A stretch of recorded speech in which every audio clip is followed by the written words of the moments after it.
we will send out afterwards as well. If anybody, for some reason, doesn't get to capture the copy. Hello. Here we have Coach Tucker joining us today. So once again, I want to thank everybody for being here today, getting ready for Rutgers noon on Big Ten Network, Saturday, October 24th. And Coach Mel Tucker makes his debut as the Michigan State football coach. Coach, thanks for joining us today. Yeah, thanks, Ben. Thanks for setting us up. Thank you all for coming on and joining me today. I'm just really super excited about this opportunity. Our team has worked really hard to prepare for this moment, and we're just excited to be able to finally get a chance to play. I want to really commend our staff, especially our medical staff and our doctors and our head trainer Sally Nogle, and everything that she's done and to help keep our players safe and as possible during this time, and with all of the safety protocols. And it's been a challenge, but our staff and our players have handled it well. And I'm just really looking forward to representing this great university and in Spartan Nation on Saturday. Our fans deserve to see a brand of football that they can believe in and they can be proud of, and we're certainly preparing for a matchup where we'll get a chance to show what we're all about. And so Coach Schiano he's a good friend of mine, and I have a lot of respect for him. He's an outstanding football coach, a great man, and he's a proven winner. And so I'm really happy to see him back in the Big Ten, and so just shout out to Greg. I know that he's worked really hard in preparing his team. So it's going to be an exciting time on Saturday. So with that, I'll open it up for questions. Thank you so much. Thanks, Coach. We'll get things started with Matt Charbonneau with the Detroit News. Hey, Mal, I think the question a lot of people are wondering at this point, and I don't know if you have an answer yet, but have you guys made a choice on the starting quarterback for the opener at least?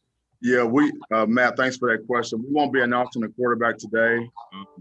There's been fierce competition at so many positions, including quarterback, and so as this week unfolds and the game plan is installed, we'll make a decision and then we'll go play. Is that something, real quick follow-up, where you could see, since a choice hasn't been made, that you could be playing multiple guys in the opener or even into a week or two, I think, as Jay Johnson mentioned, as a possibility? Yeah, well, we're gonna play who gives us the best chance to win, and so we'll just have to see how this week unfolds. And obviously, the guys that we have are very capable, and so we're very fortunate to have multiple quarterbacks that we feel like can get the job done. Thanks, Mel. Yeah, thanks, Matt. Next question is from Lindsey Huddleston. Hey, Mel, congratulations on this first game coming up. On your social media feed, you talk about eliminating hand smackers, something as subtle as smacking one's hand after a play. How important is that to the new culture at Michigan State with this game coming up on Saturday?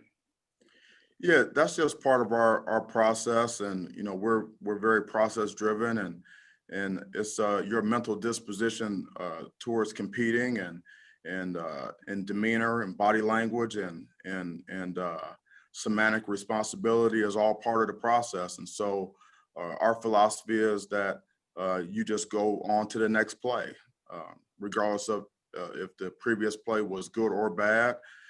You learn from it.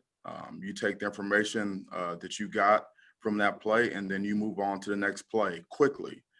We're not going to get too high. We're not going to get too low. We're going to treat every play as though it has a history and a life of its own, not looking at the scoreboard and continue to play the next play. Have your players been transitioning, doing that pretty well? Or is that a challenge within itself? Our players have really bought into that concept and that philosophy, and it really makes a lot of sense. And if, as a player or a coach, control what you can control. And the most important play is the next play, and they understand that. Great. Thank you, Coach. You're welcome, Lindsay. Thank you. Mhm. Next question is from Justin Rose with WXYZ. Morning, Coach. For the last 13 years, people on this Zoom call and fans in this area have seen a particular brand of football. Now that is not led by the same guy anymore. What can people expect? We don't feel like we don't know. We haven't seen you guys out on the field. We haven't been able to come to practice. We haven't been able to share that out. What is your football team going to look like on Saturday? Yeah, and brand of football is very important, and our fans they expect a certain standard of play, and that's tough, physical, discipline, sense of urgency, attention to detail, very unselfish, guys that are playing for each other, relentless competitors, and playing complementary football. You know, offense, defense, and special teams working together. We'll all be pulling in the same direction, you know, playing for this great university and all of our fans. We're just very excited for this opportunity. If I could do a quick follow-up, the offense more specifically, what is it going to look like as far as if you had to give somebody a quick synopsis of what your offense is going to look like? Are you guys spread them out and throw it? Or are you line it up and run it down the middle? What can we expect to see? Yeah, we want to be able to run the ball on our terms, which means when we want to run it, we can. And when we have to run it, and everyone in the stadium and everyone on TV knows that we need to run the ball, we can do that too. We want to be able to protect the quarterback, make sure that he has a clean pocket, and he can deliver the ball efficiently and accurately. We want to be versed in all the special situations, red zone, short yarders, goal line, 2 minutes before the half, 2 minutes before the game. Third down and be very efficient. We want to be explosive on offense in the run game and the pass game and be able to get chunks and take care of the football. You know, and the biggest determining factor in winning and losing football games is the turnover margin. So it's all about the ball. Take care of the football, and on defense, we're going to try to take it away. And so, you know, those are the characteristics that we focus on. Offensively, and our players have bought into that, and we preach those things every day. Thank you. You're welcome. Next question is from Matt Wenzel with MLive. Hey, Mel. I was wondering, you still got the rest of the week to go, but are there any guys won't be available to play on Saturday based on positive COVID-19 results? Yeah, we have released those results, weekly, for a number of months now, and so, as of right now, we're working with the guys that we have, and as the week unfolds, we'll determine who will be the guys that are going to dress and be available to us to play, but I feel good about the group of guys that we have. Again, to follow up, obviously with the weird situation. Have you guys done anything to prepare your players for playing real games when there's really no fans and just kind of the unique environment that's going to be? And I was wondering if there's any steps you've taken in kind of getting guys ready for that. Yeah, we have. We've gone in our stadium and scrimmaged twice. We've also gone into our stadium and had a mock game.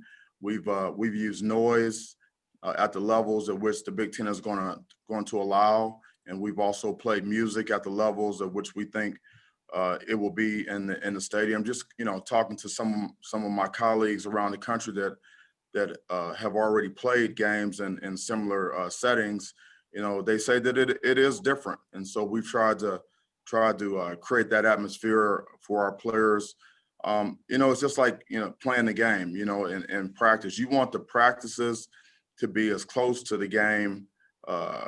The game realities as possible, and so we've done that with noise, and it's going to be very important for us on our sideline to generate and produce our own energy, our own excitement, our own intensity with the group that we have with our players and coaches on the sideline. Thank you. Next question is from Stephen Brooks with 24/7 Sports. Hey, Mel, I hope you're doing well. I want to ask you about the preparation for this game, obviously facing another brand new staff. What goes into that, and how much is it sort of a split of, obviously last year's Rutgers film, but also maybe things that Greg and some of his coaches have done in the past? How complex or unique is it to prep for the first game against a brand new staff like this? Yeah, you know what? That's a great question. And when you go into the first game of the season, you know, you're expecting some unscouted looks. You're not quite sure exactly what you're going to see. We told our players yesterday that this is going to be a rules game where offense, defense, and special teams, you're going to have to apply your rule to what you see on the field. And then we'll have to be able to adapt and adjust during the game, in between plays, in between series. But we've done scouting reports on not just the players, but also the coaching staff and the coordinators. We know where they have been and what they've done. And so we've studied film from those, you know, those places. And so, but, you know, obviously we'll have to see on Saturday, you know, how what they come out and what they do is just going to be important for us to play our brand of football. You know, it's going to be a lot about what we do and, you know, how we execute our plan, how hard we play, you know, the technique and fundamentals, how smart we play, how fast we play, how physical we play. That's going to be the determining factors on, you know, what type of success we have on Saturday. Thank you. Next question will go out to Wojo, the Detroit News. Mel, how are you? I'm doing great. How are you? Good, thank you. Obviously, you got a slow start getting to know your team and everything else and installing your system. Now, as the season gets ready to start, is there anything you know for sure about your team? Like, I definitely know this will work. I know this unit is good. Is there anything you know for sure about your team right now? That's a great question. I know that our guys love to play football. I can tell by the way they behave, and behavior has a lot to do with the results that you get. And our behavior on a day-to-day basis has been outstanding. The guys have bought in to our shift in culture, and we have been able to connect with our players, and they know that we're process driven, and they've bought into that process. I know they love the game. I know they're going to play hard. I know it's important to them, you know, and I know they're going to play together. They're going to play for each other. And that's what football is all about. Football is a great game. It's the ultimate team sport. And these guys love being around each other. They love being around our coaches. And they're just really looking forward to today's preparation and the process that we have and getting ready for this game. And then ultimately, you know, being able to display a brand of football that we can all be proud of on Saturday. Just a quick follow-up. You mentioned embrace the shift in culture. What do you think that entails, shift in culture? Obviously, someone was here for a long time, Mark D'Antonio, 13 years, and new guy. What does that entail, would you say? Yeah, culture is pretty much how you live day to day, the things that you do on a consistent basis. And so, you know, we have a new coaching staff, and we have a different way of doing some things. And that's part of the culture. You know, how do you live? How do you do what you do? Why do you do it that way? And making sure that everyone understands that and understands why it's important. And so our players have embraced that. And obviously that's always going to be a challenge. You know, changes can be, you know, uncomfortable. But we told our players that they have to get comfortable being uncomfortable. And so we've done that, and our players have embraced us. We've embraced them. We've connected with our players. We feel very good about our process, and our culture is developing. And I feel really good about the shift that we made in terms of our culture. Next question is from Jack Ebling. Yeah, Mel, wanted to check on captains and leadership and where you are with that process. We've seen some Big Ten schools have as many as 7 guys named. Yeah, Jack, thanks for that question. We're going to have game captains. And so my coaching staff and myself will pick those captains weekly, and then we'll announce them to the team. And then at the end of the season, we will the players will vote on captains, and then those will be the permanent captains for this particular season. That's how we'll handle the captain situation. Next question is from Chris Solar of the Detroit Free Press. Mel, good to see you. Good to see I you. guess, first of all, what's your philosophy on depth charts? And do you believe that, will you be releasing one this week? At this point, I don't anticipate releasing a depth chart anytime, early in this week. This is a unique year. As you know, things change daily. And so the emphasis has been with our coaching staff is to develop every player on our roster.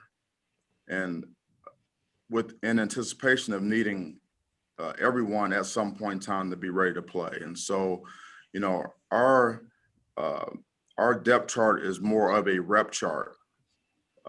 This is who is going to take the reps first or second, and then not so much a depth chart that's set in stone. And so we're trying to develop as many players as we can. A coach's job is to teach, motivate, and develop.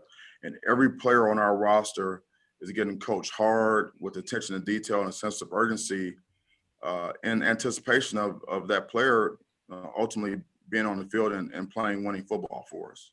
As a follow to that, from a schematic standpoint, this is kind of a coach's dream because there's no game film, there's no real idea of just exactly how you're going to use each personnel differently. I mean, is that part of that as well? I mean, how much of this is maybe the one benefit of not having a spring ball or anything else in the last few months? It really comes down to, football is fundamentally a simple game. It's we have to be best conditioned. We have to put a premium on technique and fundamentals. We have to play smart. We don't beat ourselves.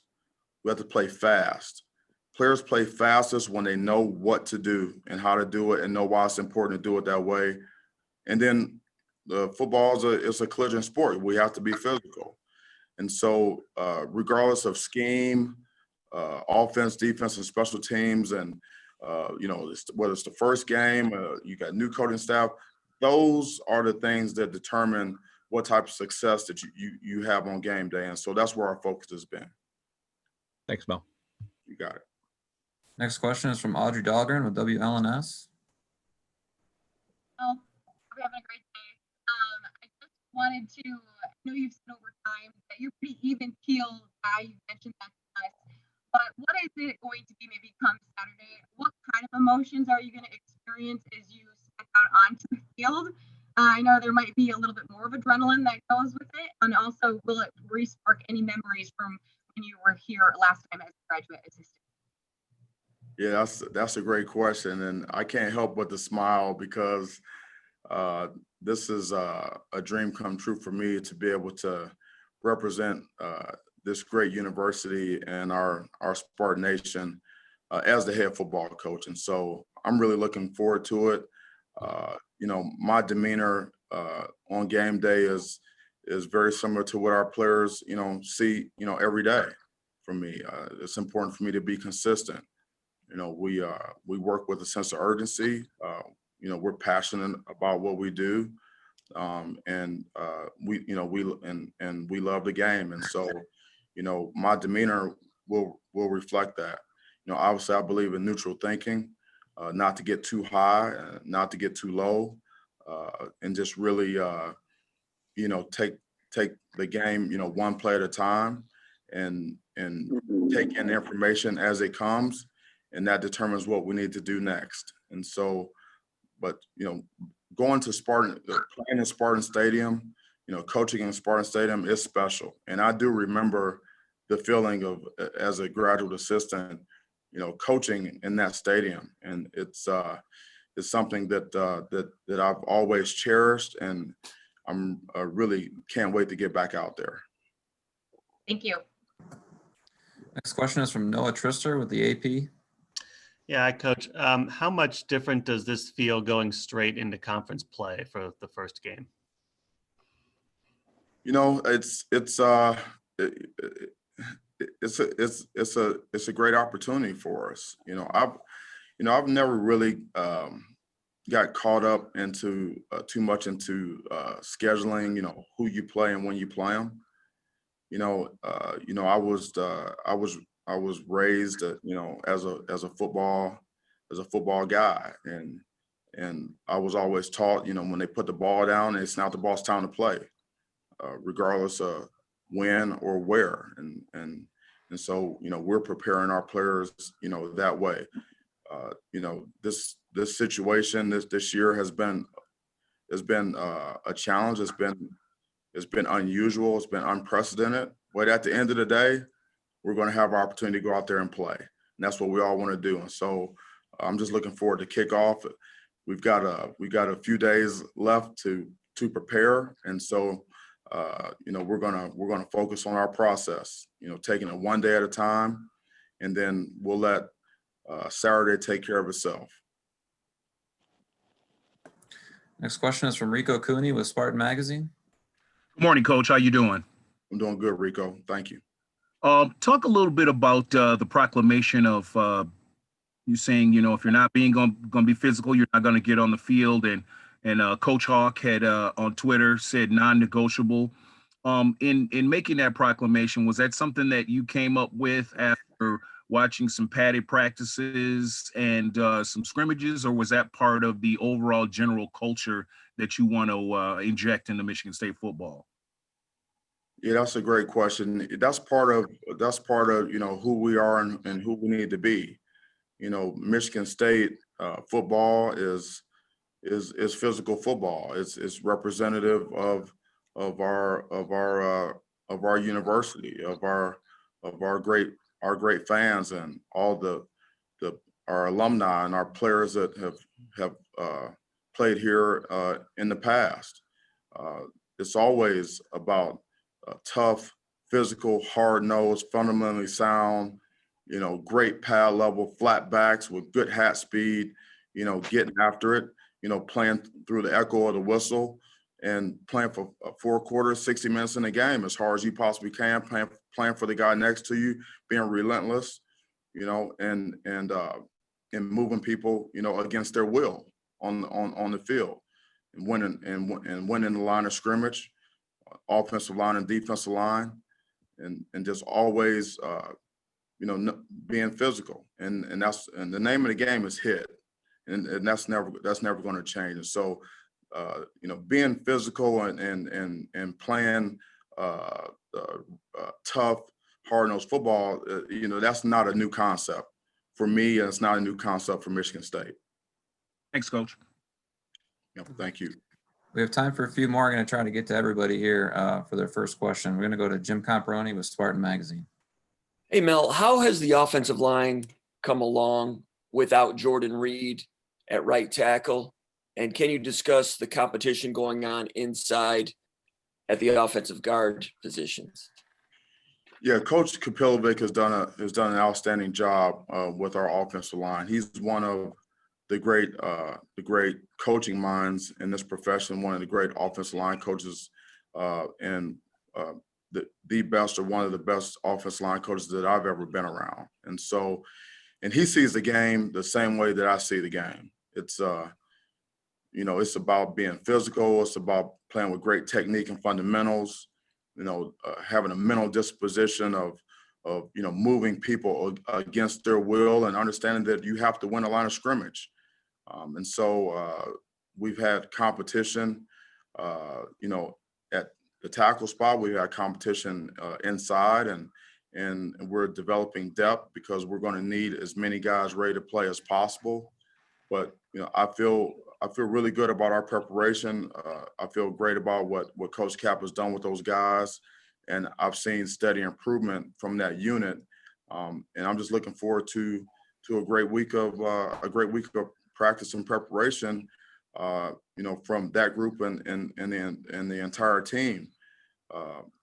We have to get better each and every day, and we have to use these practice opportunities and these meeting opportunities we have to be efficient, and we have to make the most of, every minute of every day that we get a chance to prepare, whether it's in the meeting room, and on the field, rest and recovery. We've got to work to get better, and that's our attitude, that's our culture, in the offensive line and across this team. All right, and one follow-up quickly, please, if I may. Rocky Lombardi, in what ways have you seen him improve compared to last year's film or maybe early on in practice? And what have Peyton Thorne and Theo Day done well to challenge him in that competition? Those guys are, it's a really good group of guys. And Noah Kim has done a nice job for us. He's got a lot of talent.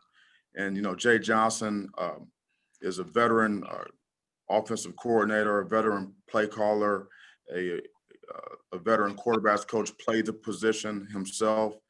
And just for Rocky, Peyton, Theo, and Noah, those guys, the most important thing was really to connect with Jay and understand his process, understand, how he sees that position being played, and then learning the scheme. And so that's where those guys have grown. They've connected with Jay. They have a lot of respect for Jay. Jay has a lot of respect for them. They work well as a unit. They help each other.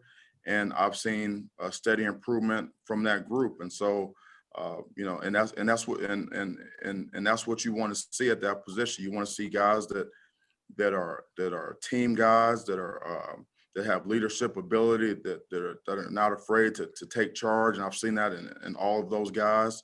And I believe that your quarterback has to be your number one competitor on your team, college or pro.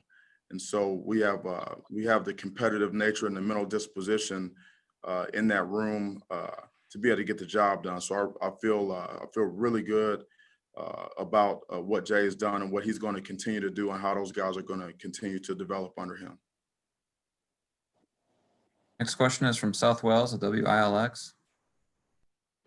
Hey, Mel, kind of a two-parted question here. They're very similar. Is there still a home field advantage without the fans? And to go along with that, how do you make sure that your guys are creating their own energy on the sidelines without that noise coming from the 70,000 fans that are normally inside Spartan Stadium?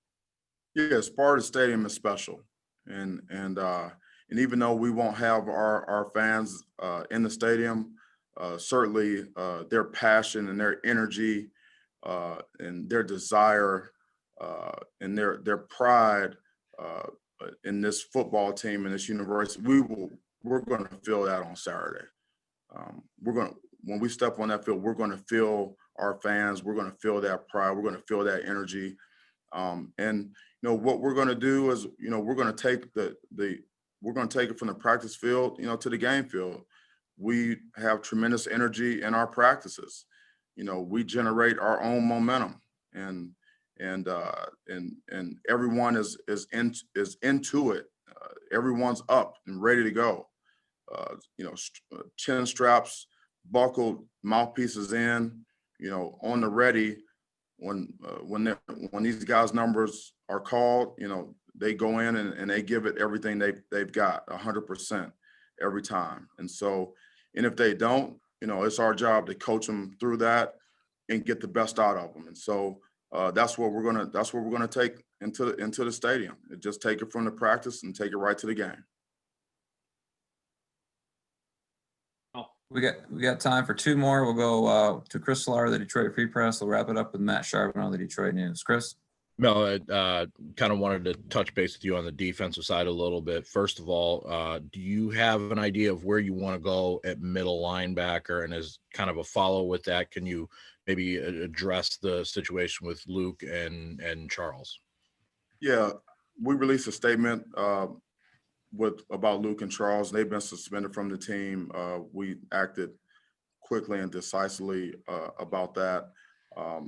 We have multiple guys at the linebacker position that can play for us, and so we're trying to get as many guys ready to play as we can. And so, and they all know that we have multiple guys taking reps. We have guys that can play multiple positions, multiple linebacker positions.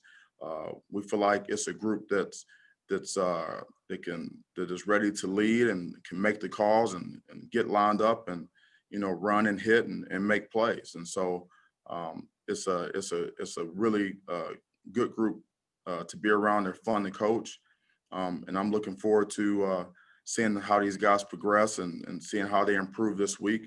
And then we'll take it to Saturday. Last question is from Matt Charbonneau, the Detroit News. Hey, Mel, as you go through this, feels like everyone has mentors and people that have meant a lot to them throughout their careers. Is this a sort of week where, or do you reflect for a second before that first game about those people that have meant a lot to you to get you to this point? And do you expect to hear from a lot of those folks like, hey, good luck in that first game, that sort of thing? Will that happen this week, you think? You know, that's it's interesting you brought that up. This is the time of year when you the time of the season when you start to get those text messages from your colleagues and friends and family, you know, wishing you, you know, all the best for the first game and wishing you all the best for the season. And so those texts and voicemails have started to roll in. But I reflect on, you know, my mentors and people that have had a positive impact on my life on a daily basis. You know, it's you know, those are blessings to me, and you know, I think about those people that have been special in my life and have helped me get to where I am today. I haven't gotten here, you know, on my own. I've gotten a lot of help along the way. I've learned from some great coaches and some great people that are not in the profession that have helped me. And so, you know, I like to count my blessings every day and reflect on those folks and really, you know, I'm just very thankful for everyone, starting with my parents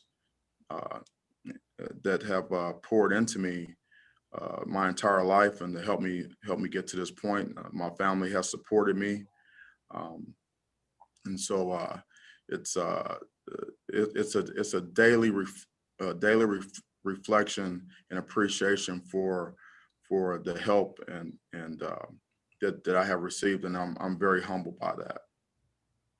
Thanks, Mel. That's all the time we have, Coach. I know you have a busy schedule. We appreciate you joining us, and we'll see you Saturday in Spartan Stadium. Okay, thanks, Ben. Thank you so much for coming on. And again, we can't do what we do without you, and I appreciate you helping to get our message out and to our fans and our supporters. And we'll see you guys on Saturday. Thanks, Coach. Thanks, Mel. Appreciate you. Thanks, Ben. Thank you. Thanks, Ben. Thanks, Ben.